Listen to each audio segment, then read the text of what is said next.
ప్రస్తుత ఆధునిక జీవనశైలిలో చాలామంది అంతులేని పోరాటాన్ని సాగిస్తున్నారు.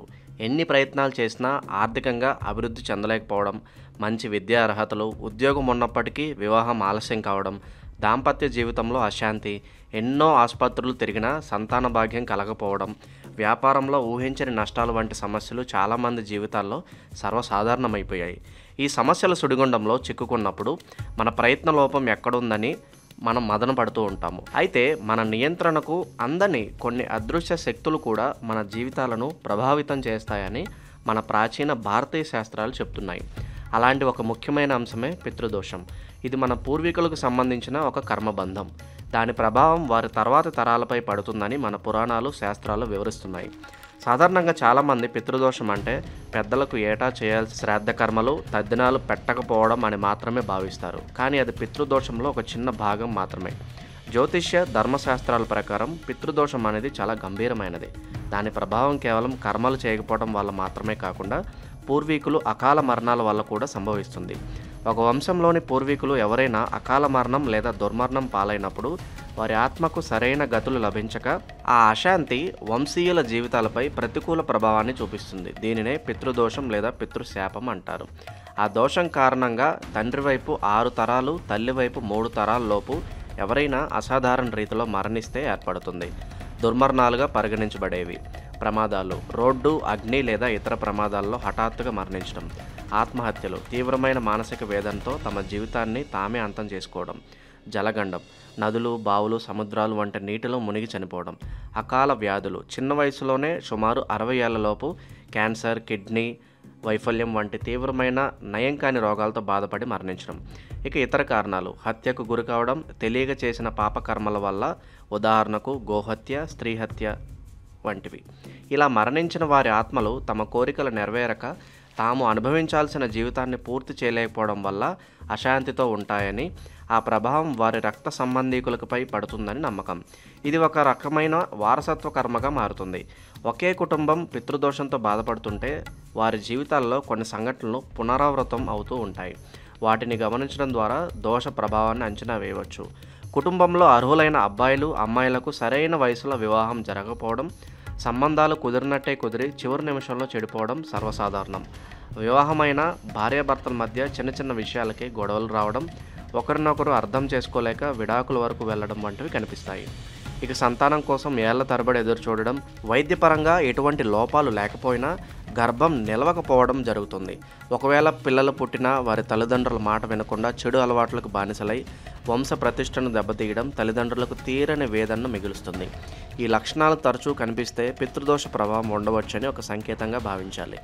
ఎంత సంపాదించినా డబ్బు చేతిలో నిలవదు, ఏదో రూపంలో ఖర్చు అయిపోతూ ఉంటుంది. తెలివితేటలు, శ్రమ ఉన్నప్పటికీ ఉద్యోగంలో ప్రమోషన్లు రాకపోవడం, వ్యాపారం పెట్టినా ఊహించని నష్టాలతో అప్పుల పాలవడం వంటివి జరుగుతాయి. ఆస్తి తగాదాలు, కోర్టు కేసులు సంవత్సరాల తరబడి కొనసాగుతూ సంపాదించిందంతా వాటికే ఖర్చు అవుతుంది. ఇవన్నీ ఒక అదృశ్య శక్తి మన ఎదుగుదలకు అడ్డుపడుతుందని సూచిస్తాయి. కుటుంబంలో ఒకరి తర్వాత ఒకరు దీర్ఘకాలిక అనారోగ్యాలతో బాధపడడం, వైద్య పరీక్షలలో ఏ వ్యాధి నిర్ధారణ కాకపోయినా శరీరం నిరంతరం నీరసంగా ఉండడం, మానసికంగా ఎప్పుడు ఆందోళనగా, అభద్రతా భావంతో ఉండడం, రాత్రుల్లో పీడకలలు రావడం వంటివి పితృదోష ప్రభావాలే. ఎన్ని పూజలు, వ్రతాలు చేసినా ప్రార్థనా సమయంలో మనసు నిలకడగా ఉంచుకోకపోవడం, క్రమంగా దైవంపై నమ్మకం కోల్పోవడం కూడా దీనికి ఒక సంకేతమే. మనసు ప్రశాంతత లేకుండా ఉండడం వల్ల జీవితంలో ఏ నిర్ణయం సరిగ్గా తీసుకోలేకపోతాము. పితృదోషం ఉందని నిర్ధారణ అయినప్పుడు నిరాశ చెందాల్సిన అవసరం లేదు. దానికి శాస్త్రంలో నిర్దిష్టమైన శక్తివంతమైన పరిహారాలు సూచించబడ్డాయి. ఈ పరిహారాల ముఖ్య ఉద్దేశం అశాంతితో ఉన్న పూర్వీకుల ఆత్మలకు శాంతి, తృప్తి, సద్గతిని కలిగించడం. వారి తృప్తి చెందినప్పుడు వారి ఆశీస్సులు వంశీయులకు లభించి జీవితంలో ఆటంకాలు తొలగిపోతాయి. ఆ దోష నివారణ పూజ చాలా పవిత్రమైనది మరియు శాస్త్రబద్ధంగా జరగాలి. ఇది సాధారణ పూజలా కాకుండా పలు దశలుగా ఉంటుంది. గణపతి పూజ మరియు సంకల్పం. ఏ కార్యానికైనా ఆటంకాలు తొలగించడానికి విఘ్నేశ్వరుని పూజించి పూజ చేస్తున్న వారి గోత్రనామాలతో సంకల్పం చెప్పుకుంటారు. ఇది పూజకు ఒక బలమైన పునాదిని వేస్తుంది. ప్రేత ఆవాహన మరియు తర్పణం. ఏ పూర్వీకులైతే ఈ శాంతి క్రియ చేస్తున్నారో వారిని ఆవాహన చేసి వారికి నువ్వులు, నీటితో తర్పణాలు వదులుతారు. ఇది వారికి గౌరవం ఇవ్వడంతో పాటు వారి ఆత్మలను శాంతింపజేయడానికి ఉద్దేశించిన ప్రక్రియ. త్రిపిండి శ్రాద్ధం. వరిపిండి, యవపిండి, గోధుమ పిండిలతో చేసిన పిండాలను పూర్వీకులకు సమర్పించి వారిని తృప్తిపరుస్తారు. ఈ పిండాలు పూర్వీకుల ఆత్మలకు ఆహారంగా భావించి సమర్పిస్తారు. తిలహోమం. నువ్వులతో చేసే ఈ హోమం పూర్వీకులు చేసిన పాపాలను హరించి వారికి ఉన్నత లోకాలను ప్రసాదిస్తుందని నమ్మకం. నువ్వులు పితృకార్యాల్లో చాలా పవిత్రమైనవిగా పరిగణిస్తారు. ఈ ప్రక్రియ మొత్తం పూర్తి కావడానికి సుమారు 3 నుంచి 4 గంటలు పడుతుంది.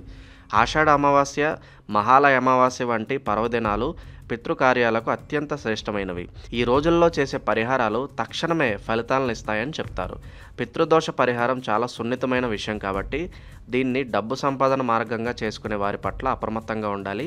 గంటలో పూజ పూర్తి చేస్తామని చెప్పేవారిని, కొన్ని నక్షత్రాల్లో పుడితేనే దోషం వస్తుందని భయపెట్టే వారిని గుడ్డిగా నమ్మవద్దు. శాస్త్ర పరిజ్ఞానం కలిగిన పండితుల ద్వారానే ఈ కార్యాలు చేయించుకోవాలి. అనారోగ్యం, దూరభారం వంటి కారణాలతో స్వయంగా హాజరు కాలేని వారు తమ తరపున ఒక ప్రతినిధిగా నియమించి కూడా ఈ పూజలను పూర్తి చేయవచ్చు. జీవితంలో ఎదురయ్యే సమస్యలకు భౌతిక కారణాలతో పాటు ఇలాంటి ఆధ్యాత్మిక కారణాలు కూడా ఉండవచ్చని అర్థం చేసుకోవాలి. పితృదోషం అనేది మన పూర్వీకుల పట్ల మనం చూపాల్సిన గౌరవం, బాధ్యతలకు సంబంధించి ఒక ముఖ్యమైన అంశం. సరైన పరిహార మార్గాన్ని ఎంచుకొని శ్రద్ధతో ఆచరించినప్పుడు పూర్వీకుల ఆశీస్సులతో జీవితంలో కోల్పోయిన ప్రశాంతత, విజయం, శ్రేయస్సు తిరిగి లభిస్తాయి. భక్తి శ్రద్ధతో చేసే ఈ కర్మలు మన జీవితంలో మార్పు తీసుకురావడమే కాకుండా మన పూర్వీకుల ఆత్మలకు శాంతిని, సద్గతిని ప్రసాదిస్తాయి. ఈ వీడియో మీకు నచ్చినట్లయితే లైక్ చేయండి, షేర్ చేయండి. మరిన్ని ఇలాంటి వీడియోల కోసం మా ఛానల్ని సబ్స్క్రైబ్ చేసుకోండి. సర్వేజన సుఖినో భవంతు.